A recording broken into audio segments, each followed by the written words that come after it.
Hi, it's Bruce. It's Sunday, October 26, 2014. I've seen 4 shows. I've had a great time. Sort of a mixed bag, but it's wonderful going to see all these wonderful things. Bill, my spouse Bill tonight is off to see the closing night of Pageant, which is closing off-Broadway tonight. I chose not to go because this week is a big one. Sideshow has its first preview on Tuesday. It's going to be a big week, and I gotta go to work, and I gotta rest up, and I'm gonna have a great time this week. All right, so the 4 shows, I'll go with what I like the most.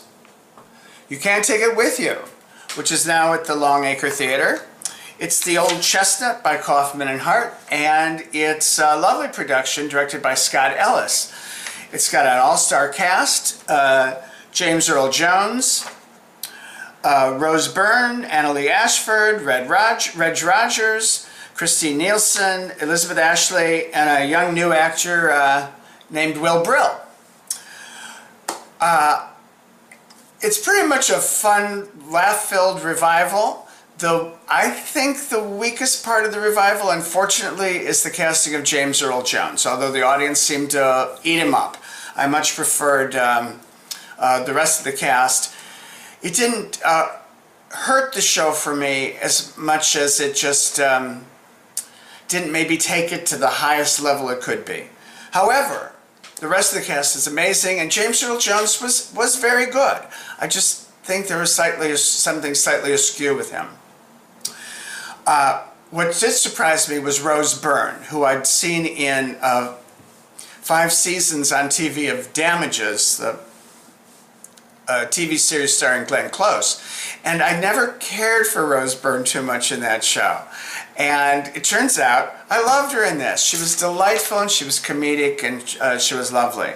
Annalee Ashford was a standout as the sister, Rose Byrne's sister, who's constantly doing ballet and on her toes, and she's very funny.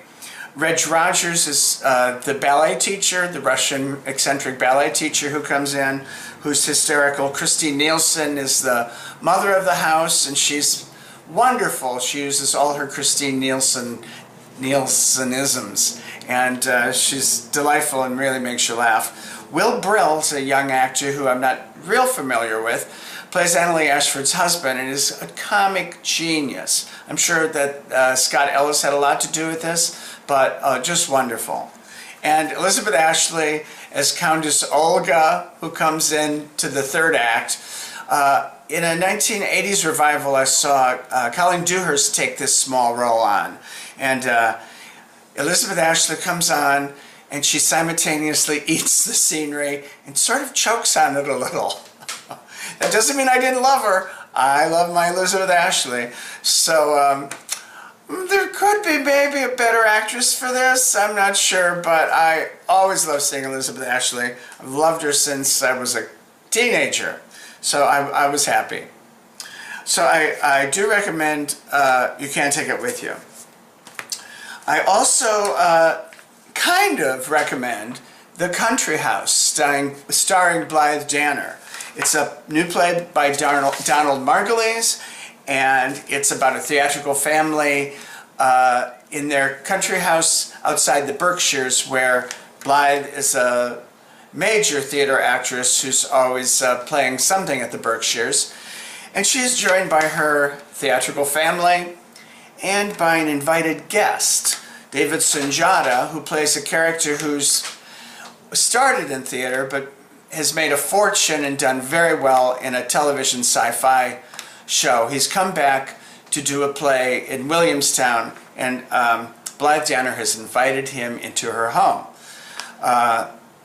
He's always been a friend of the family from when he was young, and Blythe sort of still has a crush on him, even though she's, let's just call this a very May-November relationship.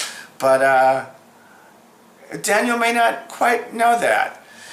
Also in the cast, and wonderful, is David Raishi as Blythe Danner has a daughter who died, and also this week some of the family's coming back to remember their beloved sister, and David Raishi, his beloved deceased wife. But David Reishi brings along his new girlfriend, which causes some complications.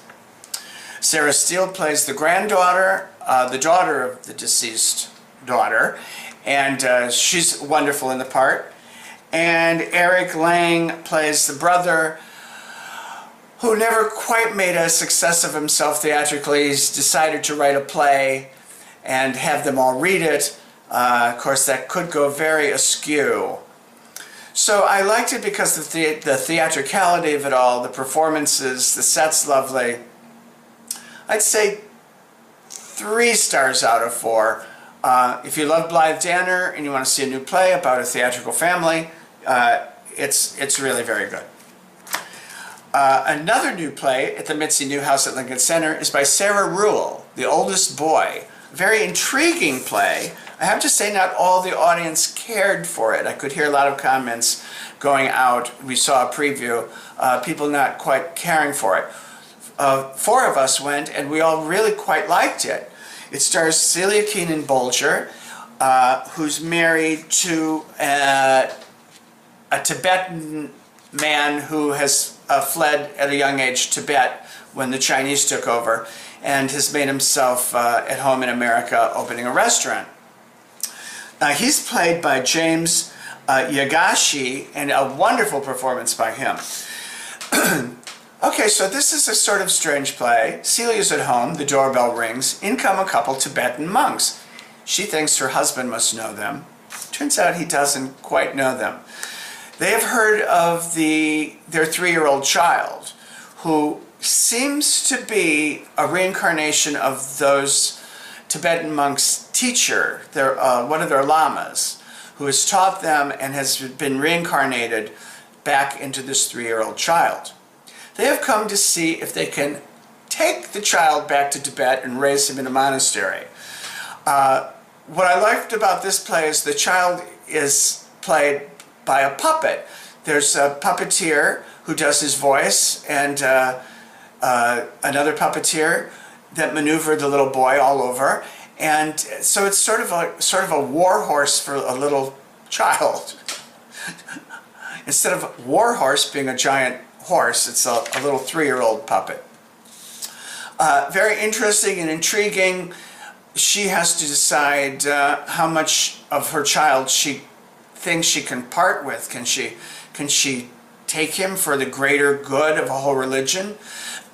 So there's lots to discuss and a lot to be unveiled about the relationship between the two and what he fled in Tibet, and his mother who has recently died in Tibet, and all this history going into what formed this child and why this child might benefit or help a whole section of a country that's in terrible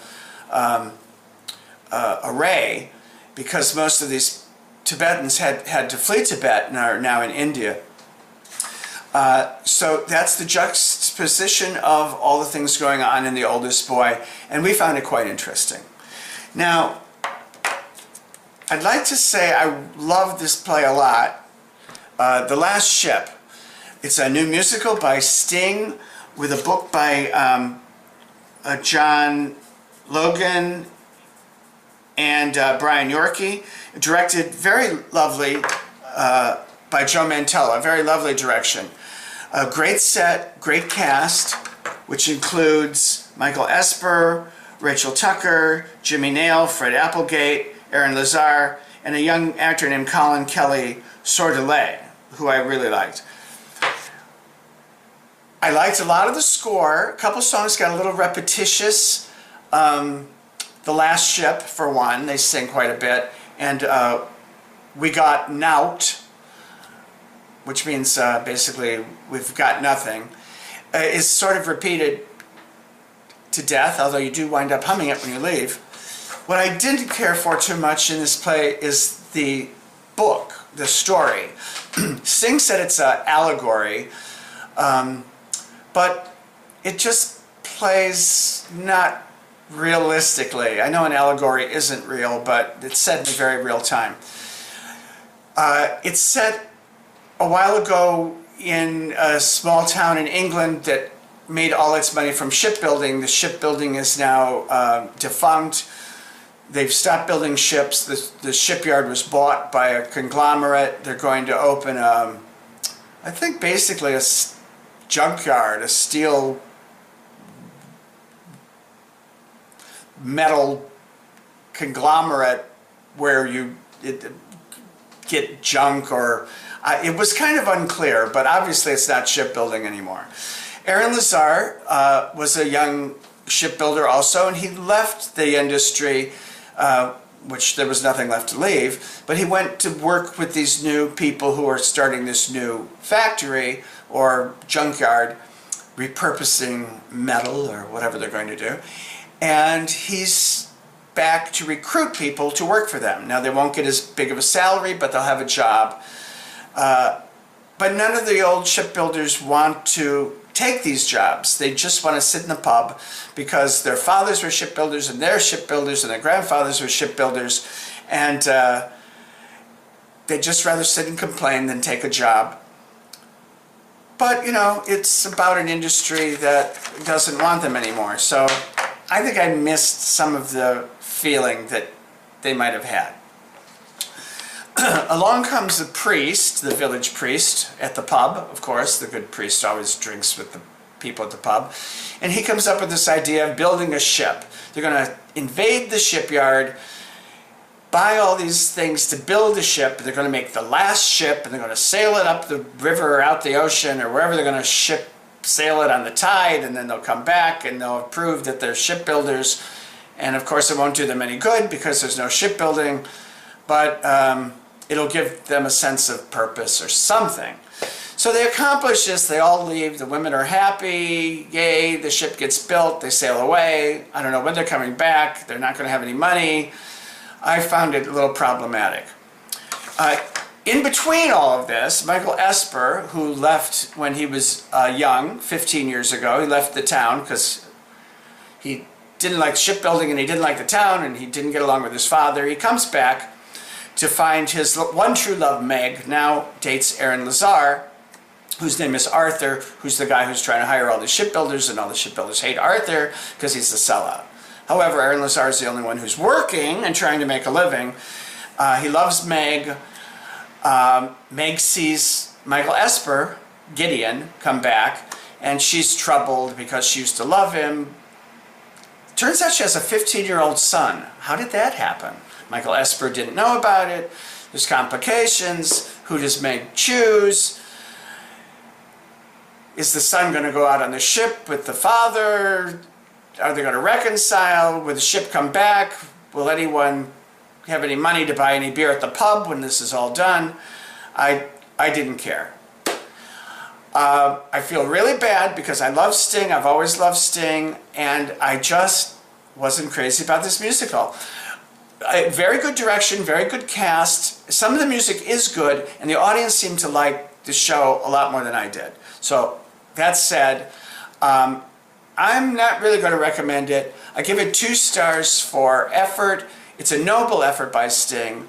It's opening tonight, by the way. It's getting reviewed, and I may be proven wrong, and it'll be great. All right, well, I do, of all those shows, I do recommend You Can't Take It With You the most. And next week's Sideshow starts previews, so I'm going to be busy. Probably won't be reviewing for a few weeks. Thanks a lot for watching.